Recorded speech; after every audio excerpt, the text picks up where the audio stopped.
Looking for love in all the wrong places. Well, I can kind of sing. I thought I'd start out with that because that's what we're going to be talking about. Did you know, statistically, that 30% of divorced women knew before their wedding day it was the wrong guy? Stay tuned. And while you're settling in with your cup of coffee, I always have one, you know that. Right now, if you haven't hit the subscribe button, do it right now, please. It really matters. It's that red button. Just hit it. Thank you so much. Stay tuned. Welcome to our podcast, Doing It Right. This podcast reveals authentic stories from successful leaders doing it right.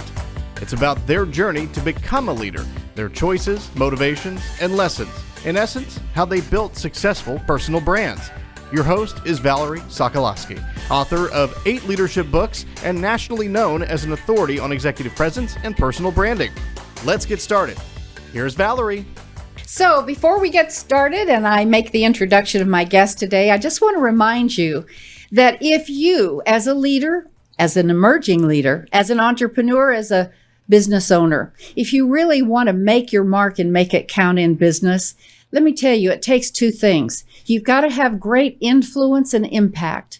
And how do you do that? That's what my business work is about.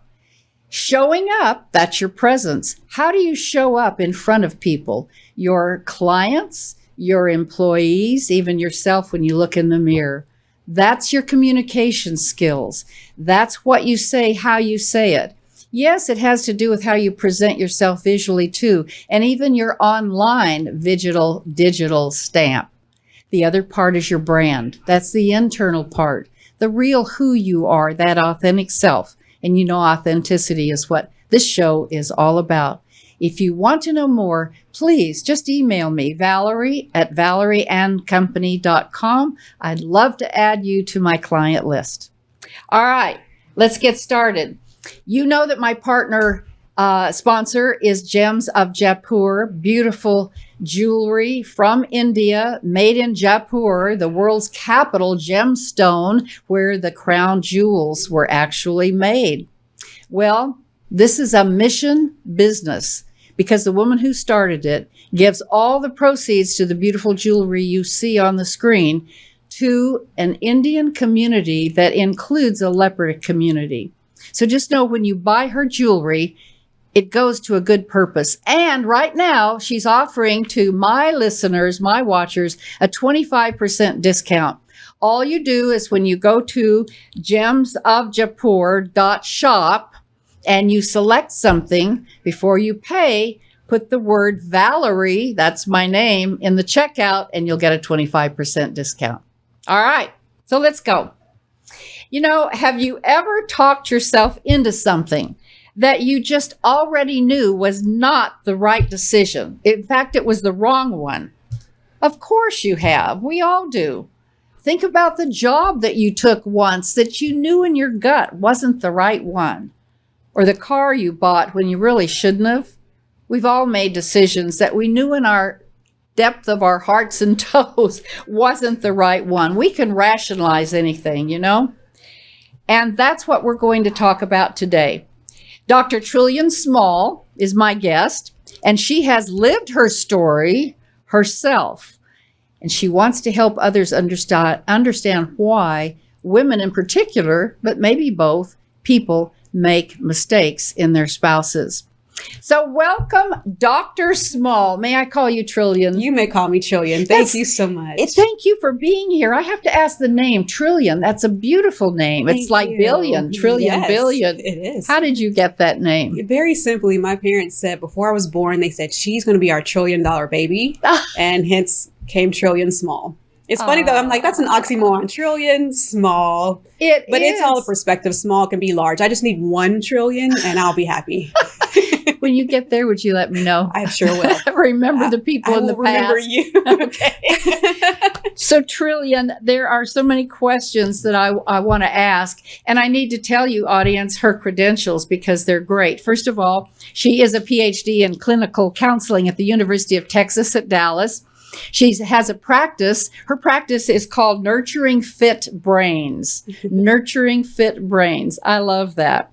She's a licensed marriage and family therapist and a sports performance psychology consultant and mental performance coach for the Dallas Jackals. That is the Major League Rugby team. So tell us about why people make poor choices. Yeah, it truly just depends on the circumstance, right? So if we're going to stick with the relationships, for example, had one client and she just picked every single wrong guy. And I could relate. I'm like, been there, done that. I have picked my share of wrong men. One thing in particular that I realized with her is she felt her time was ticking. She was like, I have got to get married. My eggs are cooking in here now, right? They're about to boil. I need a husband. Right? Wrong reason. Right. And so she felt the time is against me. I just need to pick the next best thing that's coming. That's not going to be crazy. Right. And did she admit that? She admitted it. She said, I just need to be married. I just need to have my kiddos. Right. And she admitted that. But ultimately what she was saying was, I don't feel that I'm worthy enough to receive exactly what it is that I desire, right? Which is a man of great quality, a man of great standards, right? There's other times, right? Like you said, we have buyer's remorse. We purchase that home or we purchase that car and months or maybe years later, we're like, what was I thinking? But sometimes we don't think. And that's the problem. One of my favorite quotes is from, I believe his name is Albert Schweitzer, the late Albert Schweitzer. He said, the problem with most men and women is they do not think. And so I think if we would take the time to think about what we are doing, we would probably not make so many decisions that we've made. So this resonates on so many levels. Thank God. And I do mean that. Thank you. I have been happily married to the same man for all my life. But through the years in my coaching end of the business, I've had people say, well, you know, Valerie, I married this person because I thought I could change them. Ooh. Have you heard that? I've heard that so many times because we are people who really do see purpose and we do see hope in other people, right? I always tell people, do not marry potential. Do not marry potential. Everybody has potential, right? But if the other person on the other end does not want to step up to the level of their potential, you are going to have failed expectations, and failed expectations lead to what? Disappointment. Okay, so give me a story on that, because I expect if I were in those shoes and a positive person that I am, I would think, well, Trillion, I can change that person because I am a loving person and I'm going to love this person into changing, and they're going to see it through me, and I'm going to be a role model, blah, blah, blah, blah, blah, blah. Right. Well, then you are now a mentor. Oh, well, that puts it in perspective. I was like, just be their mentor, right? And then their mentee, because that's the goal with mentorship, right? It's like, I'm here to be your cheerleader. I am here to help you change. But there's an understanding of, both of you all understand, I want to get to this point and I'm going to help you get to that point. If in the relationship, the other person does not say, I want to change, then if you're setting yourself up by saying, I'm getting in here with the goal of you changing, you're setting yourself up. And that's selfish, actually. That's actually very selfish. It is selfish. Right? Instead, just say, hey, I'm just going to be the best version of myself. And hopefully, in that relationship, you will see enough within yourself to say, maybe I can be better as well. Well, that would be a good thing. That would be a good thing. But again, it's not hanging your hat on, I'm only loving them unconditionally because I hope then they will in return reciprocate. So that makes good sense. Yeah. Now my logic brain is kicking in here. Yeah. What do you say to the person you're dating to set boundaries or to have that conversation? I mean, what's that about? Yeah, you from the beginning, you set your expectations, right? But one of the things that I've learned so much is there are times where you have to put your preferences and your expectations to the side. And I know some people are like, no, I got my standards. I'm like, yes, keep your standards, right? And there are a certain level of expectation you should have, right? So I expect that you are going to respect me and you're not going to, punch me in the face. I think that's a fair expectation, right? That's pretty fair. But if I am solely going in with the thought of, whatever my expectation is, you have to succumb to it. That's also very selfish. So it's when two people come together, they say, well, these are my values, and this is what I expect. Values. Values. Let's start there. Yes. Let me interrupt a minute. Yes. That is so core, right? Absolutely. Right. We create this list, and I'm one as well. I used to have a list of like 50 things a guy must have. And I realized as I've gotten older, the list has gotten shorter, not because I've begun realizing I need to settle. It's not that. I realize the only thing that really matters is my values. So what are your top, you're not married. No, I'm not married yet. You're an unclaimed gem. I'm unclaimed. So, hey. Oh, audience, do you see this beautiful woman? And you'll know how to reach her at the end of the show. Yes. I'm unclaimed as of yet. So act now. So Trillian, what are your top three? I will say three is a good number. Yes. Top three things that they're solid. You will not settle for less. Yes. One of them is he is a worshiper. I'm a believer, and I firmly believe if he cannot enter into the presence of God, it's going to be really difficult, right? I honor and I respect and I want to submit, but if you aren't even submitted to God, we're gonna have a tussle. Stop there a minute because that's core. That's coming from a faith standpoint that's internal in yourself. Yes, and no one can take that away. Nobody can. And so if the other person isn't, maybe even let's just say another culture that would be very difficult. There's that situation too. I mean, you're just going to walk away? Right. Are you? I mean, what would you say to people? Yeah, there are times where I just realize, okay, if you are not my person, then I'm here to teach you something and you are here to teach me something, right? Sometimes we go into meeting people and we just automatically say, are you my husband or are you my wife or not? Right. And it's like, why do you do that? Yeah, really. And it's like, I just need to know, are you my husband or not? I think a better question is, you're here for a reason. What's the reason? I'm in your life for a reason. What's the reason? Now, that's a good question. Everybody that comes into your life is a professor. Now, whether they are in your life, they're only there for a semester. Maybe it's 4 years, or maybe they're there for a lifetime. It's just, you're my professor and I'm your professor. Let's learn. That's beautiful. All right. So that's one. That's one, worship. Okay. And of course, correlating with that is also prayer, right? I've seen time and time again, prayer changing people's lives and changing their relationships. And I really believe and it's not just about, like, okay, Lord, I just thank you for my food. Not that. I don't mean just that. It's when you're making decisions, who are you consulting? Good point. Right? I want to know, who are you consulting first? Who are you consulting first? All right, if I'm going to follow you. And then the last one, there's others as well. There's only about 12. But the third one I would say is does he love people?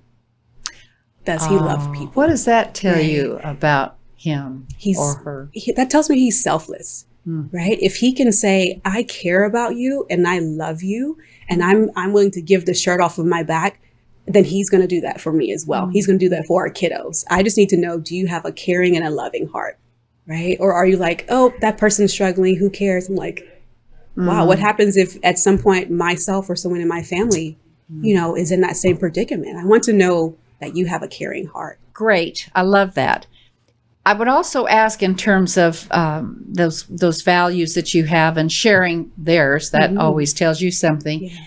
How important is it to have some marriage counseling ahead of time? I'm a little biased, of course, because I'm a therapist. And so I would say it is 100% vital. And I would go a step further from just premarital counseling and say, how about you get pre-engagement counseling?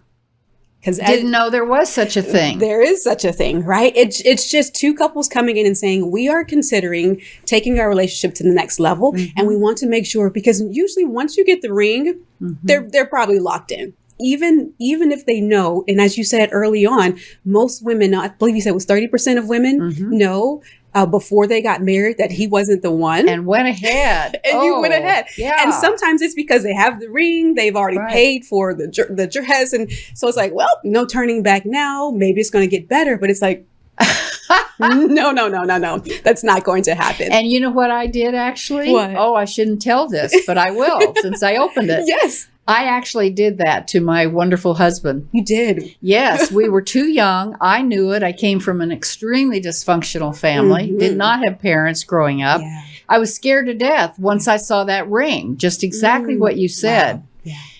And I gave it back. Wow. And he said to me, well, if I'm still around when you decide, call me. Wow. And he left. Wow. And then I was, Yeah, it's like, good news is he came back. came I asked back. him to, and I said, okay. oh, so good. So, but all right. So engagement counseling. And That's so good. it really helps individuals just really assess, are we compatible? Right? Do our values match the way that we want to raise our children? Right? So many times people, they come in and we're having arguments about how we're raising the kids, or about financing, or just about sex expectations. Right? Those are so many factors that really do hinder a relationship. And if you can discuss it early on and actually ask each other, is this something I'm willing to budge on? I've seen individuals where there's issues with who's friends with who. Right? Especially if it's the opposite sex. And they're like, we're not budging on it. And so I'm like, do you want to get married? Realizing they're not budging. Right? So what of, yes. Yeah. And what are of the things you mentioned that come up in marriage and maybe even before, finances, sex, whatever, what do you find is the number one over and over again issue with couples? Yeah. Well, the umbrella would be communication. And then, because it's just, we struggle with communicating about everything. Underneath that, rarely have I seen finances. It's really sex or intermarital or extramarital affairs. Really? I've seen that. Not finance. Not finance. At least not within my practice. That is very common, but not within my practice. It's normally, and I think it's because my training is relationship trauma. So I typically attract those individuals who have trauma relationally within their relationship, right? So extramarital affairs, or it's premarital. So it's just, how do we handle the baby mother or the baby father, right? That's outside of the relationship, and there's just issues with that. And so that's primarily what comes to me as well. It's just the relationship aspect. Fascinating. Yeah. I want to get to your TED Talk in a moment, but before I do, I'm curious about your work with this rugby team. What are you doing with them? Yeah, so I'm the mental performance coach. And so it's similar to a therapist, but we don't go as deep. It's really just helping them and they're already all amazing guys, right? So they don't really need extra additional help. But it's just for anybody who says, I am here at this level and I would like to take my performance to the next level, right? On and off the field. So let's say if an individual, and I work with other athletes as well, basketball and football, but let's say they freeze up, right? Or they don't thrive under pressure very well. Well, of course, that's going to affect your game, right? Or it's, I have so much performance anxiety to the point where I lock up. Right. I work with some volleyball players as well. And they're just like, oh, I don't want to, disappoint, upset my coach. All of that is a mental game. Self-talk. Yeah. And once you get to the professional level, the beautiful thing is everybody has skills.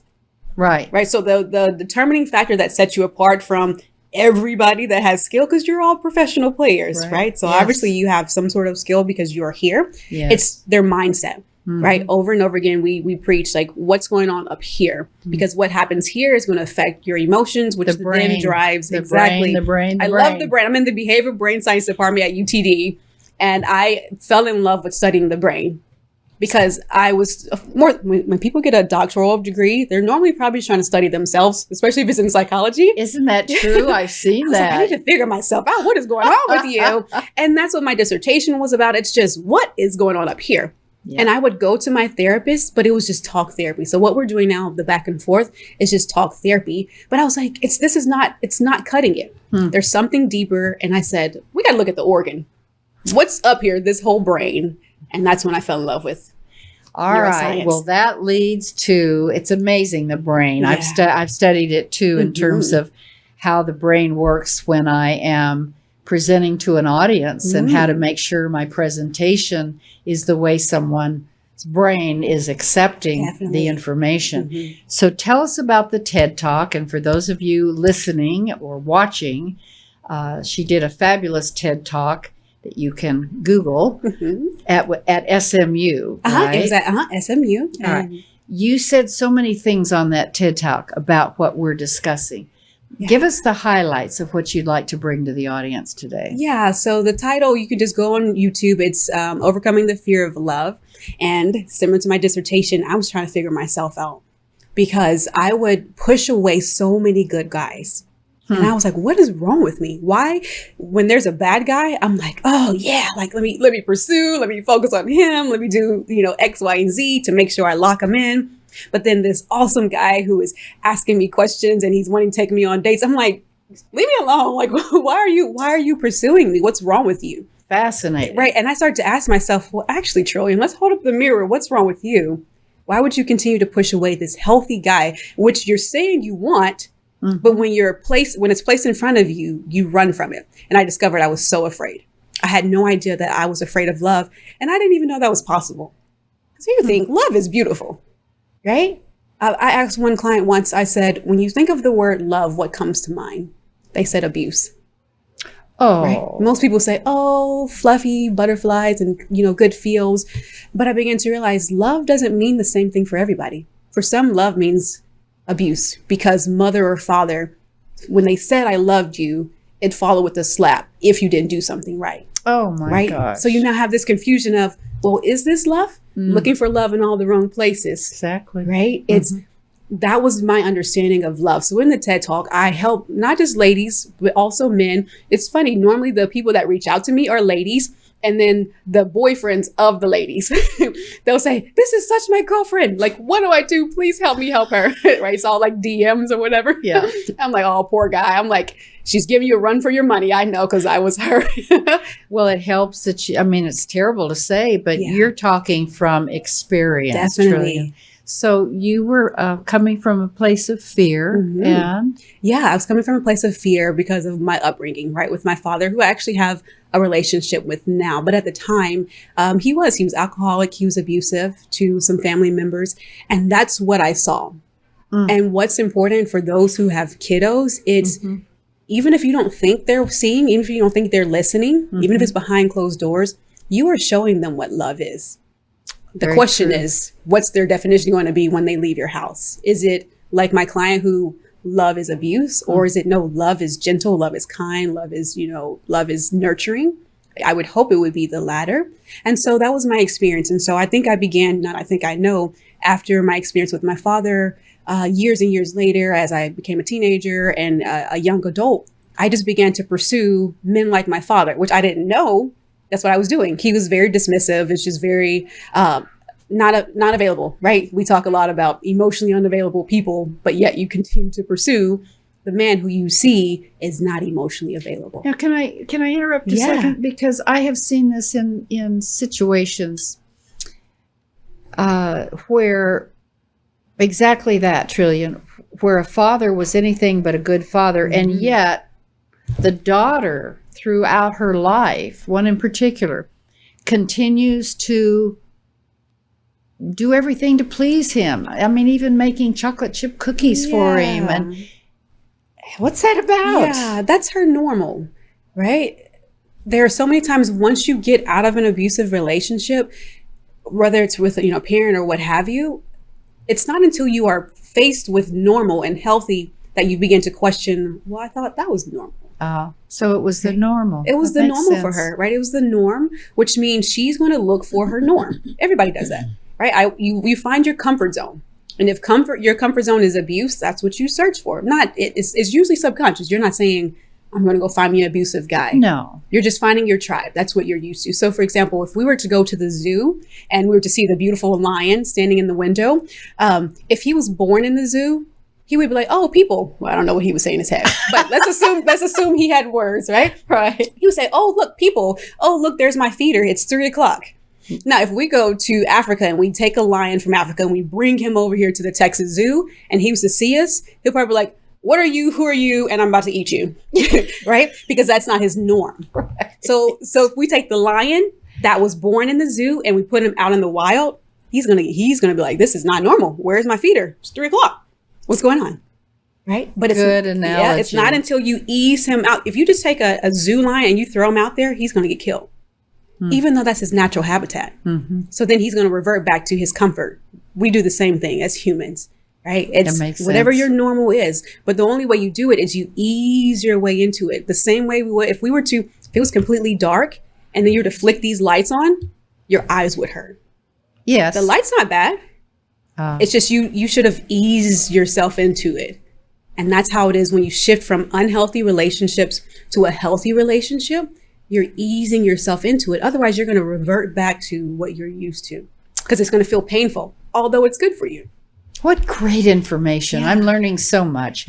Thank you. So to add on to that, one of the things you said is a teachable point of view from your perspective is that you came from a place that you realize there's a choice. There is. When do these people who are going through this journey get to the point, and how do they get to the point where they realize, okay, what happened to you on that? You realized you had a choice. Right. Yeah. So it was in my therapy session and I discovered, I thought I didn't have a choice because my choice was taken from me when I was younger. That's one of the things that especially if you're abused as a child or teenager, that's the one thing that's taken from you, your choice. You didn't have a choice. You didn't choose to be abused. You didn't choose to be raped or molested. You didn't choose that. You didn't choose the family that you were born into. You just happened to be born into that family. And one thing that we feel is, well, I don't have choices as you get older. But when I finally discovered, I can actually choose whether I'm going to allow my anxiety to run me down the street or not. Because I used to be extremely anxious to the point where you can say one thing that would provoke anxiety within me and days would pass and I'm still anxious about it. And I, being the stubborn person I am at times, said, I refuse. I refuse to live a life and believe that this is my lot at life. I don't believe that. I don't believe I have to just struggle with PTSD for the rest of my life. And so I went on a hunt and I said, how can I choose otherwise? And it's a challenge. Oh, it's a challenge. Because again, you're creating new grooves in your brain that normally it's nope, be anxious, nope, be anxious. And that's easy. That's the easy route to take. But if you're going to realize you have choice, most people don't. Because our brains sounds funny, but humans are lazy. Our brain it's called the path of least resistance. We like to take the easiest route. Now, some people they thrive and they're successful in it, and some people are just lazy and they're lazy, right? But if your brain says be anxious, be anxious, be anxious, if you finally insert a new bit of information and says no, we can actually be calm. Your brain at first is going to reject it. It's like, no, we're anxious. But you have to, every single time you say, no, we're not. We're calm. We can be calm. And eventually you'll create new grooves here and this will become the new normal and this will be more obsolete. That's just fascinating. Yeah. And I know it's true. It takes work. It's like the little, as you're talking, I'm picturing, you maybe are too, audience, where the little pathways, it's like a little road and they get ruts in them. Yeah. You've got to smooth that over and get different Definitely. ruts. It's like the neurons in your brain, right? The neurons that fire together, wire together. But it takes consistency to build a habit. That's all it is, building a habit. Consistency and habits. Yeah. Oh, that's a whole nother show. Yeah. All right, Trillian. So tell us about the fact that you felt that growing is sometimes, how did you say it so elegantly? To grow, you must change. You must be willing to change. Yeah. You must be willing to change. Definitely. I used to always ask people, do you want to grow? And they're like, yeah, I want to grow. And then when I give them homework that requires change, they resist. And I'm like, I thought you said you want to grow. You ask an oak tree, will it ever be an acorn? In order to grow, you must change, right? Ask the butterfly, will it ever become a caterpillar again? No, it won't, right? Because in order to grow, you must change.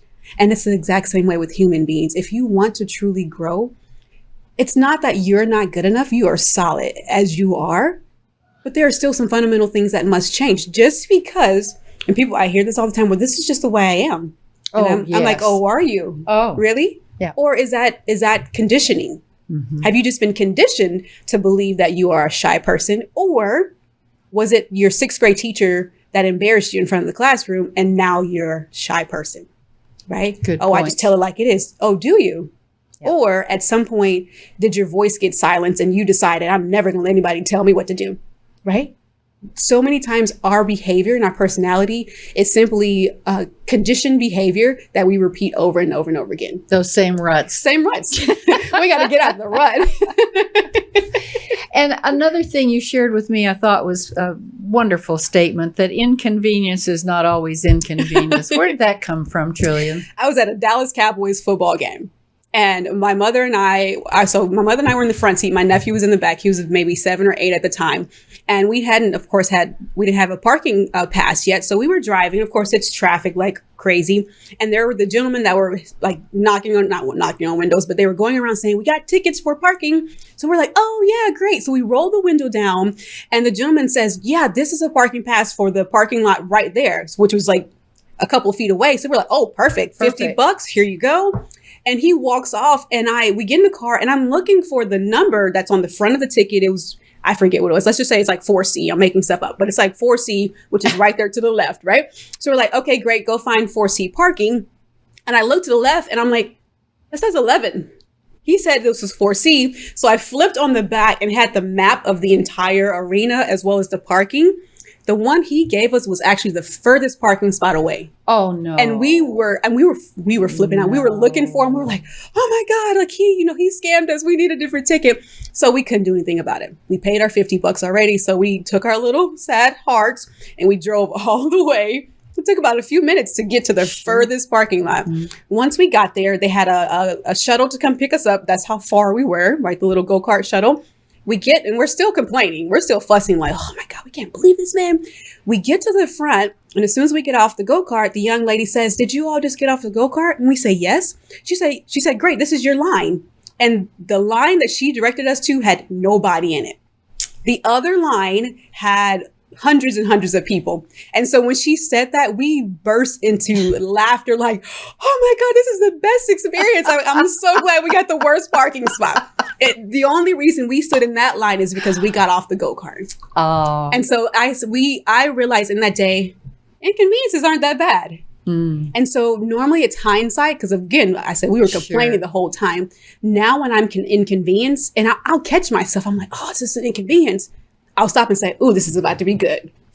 Right. And that's another rut in the brain. Yeah. You just shift, right? Because it's easy to complain. It is. I did a 30-day no complaining challenge. It was the hardest thing I ever did, but it was the most rewarding because I realized I complain about everything. Right. You're like, the car jumped in front of me. Oh, the ketchup's too cold. Like, whatever you complain about. 30-day challenge of no complaining. And you realize life is much more peaceful when you're not complaining. What a great idea to sort of sum all of this up, Trillian. Okay, audience, I'm going to take that challenge, Trillian, and I'm going to ask you all that are listening and watching, want to take it with me? I would love for you to. And when you do 30 days, okay, that's a month. So when 30 days is up, would you send me an email, Valerie@valerieandcompany.com, and let me know. Yeah. And then I'll let Trillian know. So let's do this. You want to? I want to. I'm going to do it again now. All right, we'll do it. We're on it. We're on it. I love this. No complaining. This has been so awesome. Yeah. What question might you want me to ask you that maybe no one else has? Yeah. What's one thing I can do to shift from this path to the next? I get that question so often, right? Good. One thing you can do is, I call it a period test, right? So not your cycle, like the punctuation period.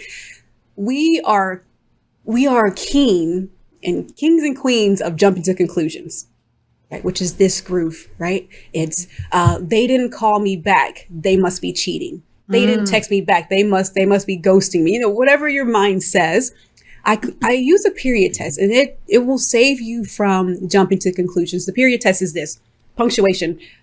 I text Billy Bob, period. He must be cheating. Erase that because that's now an assumption. We're only filling in the blanks with facts. Great. I call Billy Bob, period. He didn't text me back. That's a fact, period.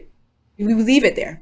And then you go on about your merry way. You shift your focus because you realize I can only fill in the next blank with another fact, which means you have to wait until Billy Bob texts you back. Or if he doesn't, you may say, I called Billy Bob, called him, texted him. He didn't text me back. It's been a week. He still hasn't texted me back. And you leave it there. And the reason why that helps is our brains do not like ambiguity. We don't like ambiguity. We don't like the unknown. We're just afraid of it. And our brains try to fill in the missing pieces. So that's why you fill in those stories. Mm-hmm. One thing I tell myself now, when I can create a whole scenario, I'm like, Disney, Pixar, you guys should hire me. I can create some of the craziest stories in my head. So I'll stop myself now and I'll say, Trillion, wow, you are creative. You just created that whole scenario in your head. Mm-hmm. One of my favorite quotes is by Mark Twain. He says, I've been through some terrible things in my life, some of which actually happened.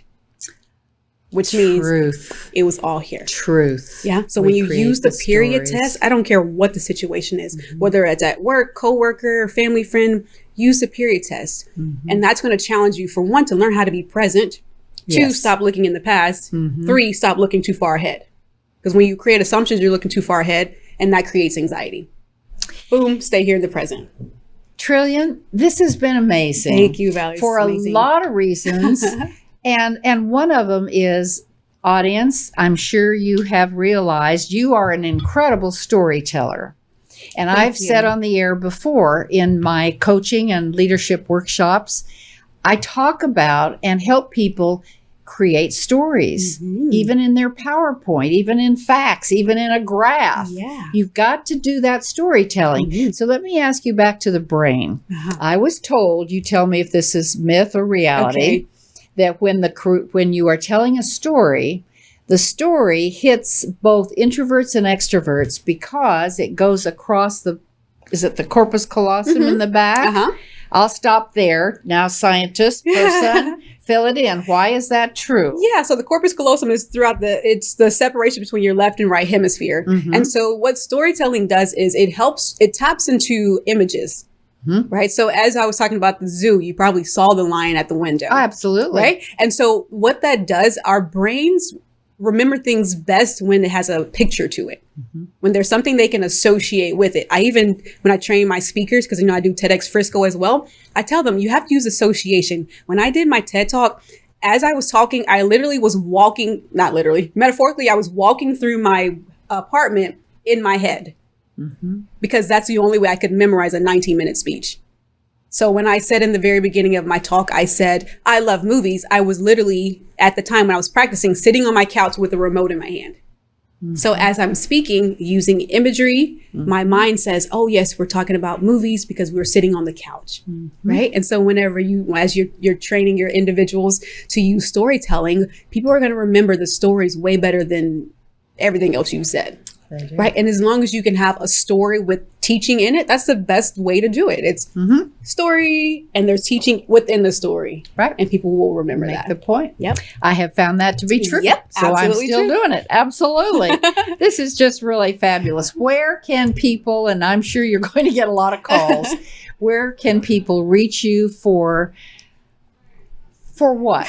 For what kind of counseling from this audience would people come to you for? Yeah, so I just do mental health therapy, whether it's anxiety, depression, PTSD, relationship concerns. I just want to be a better me. If you're thinking about getting into a relationship, I would say a healthy me is required to have a healthy we. So whether if you're single or not, you need to be a solid person.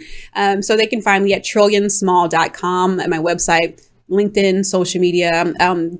What am I else? Facebook and Instagram as well. So at drtrillionsmall.com. Of course, the mental performance. So for those who say, well, I've done my, counseling work. I don't have anxiety or depression. I'm here, but I want to go another level. Right. Performance. So that's performance, right? Performance is anybody. If this is a performance, right? Yes. I mean, we're not acting, but this, you are doing your job. You are performing, right? And so it's, any form of performance as well. And public speaking, if people are interested in learning more about public speaking as well. And TED Talks, if you're getting ready to do a TED Talk. Yeah. Yes. I would say you're a woman of many talents, Trillion. And I thank you so much for being on the show. Thank you so much for having me. It's been awesome. A pleasure. Thank you so much. Might have to do this in another couple of years and for sure Definitely. For sure, when you find that special person, Yes. we want you to come back with the special person. I'm going to bring them Is on that here. a deal? That's a deal. Let's do that. All right. And audience, before we go, I just want to ask you again a little bit more about you. And it has to do with your impact and your influence. I mentioned earlier, it takes two things. It takes how you show up, your presence, and your brand. So here's my question. How many of you think you have a brand? Second question. How many of you can clearly articulate that brand? Well, here's the facts. There was research, I don't know, maybe I'd say it's been about 15 years ago or so, but it's research that continues. And so from the day it started until today, the survey at first was 3,000 people. Now multiply that by, I don't know how many. But the fact is they stay the same numbers. And here it is. 53% of people still today say, yeah, I have a brand. 73% say, no, I can't really explain my brand. So there's a disconnect, isn't there, There's Trillian? definitely a disconnect. Yeah. And to add to that, 48 say, I'm just really not sure.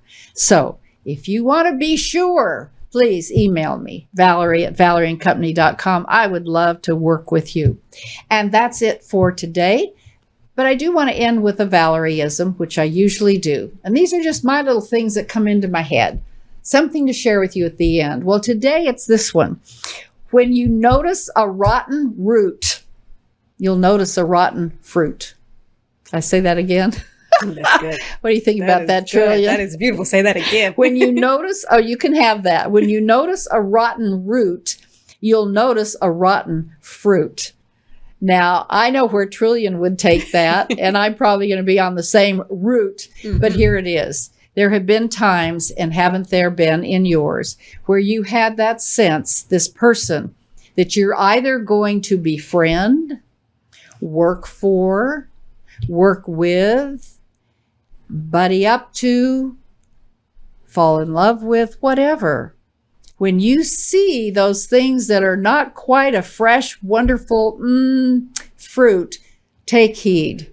I wish I had learned this, honestly, a long time ago. There was this time when I was in business with someone, which I will never do again. And this person was unfortunately a rotten fruit and everything that goes with it. So don't make that mistake. That's my story. Sticking to it.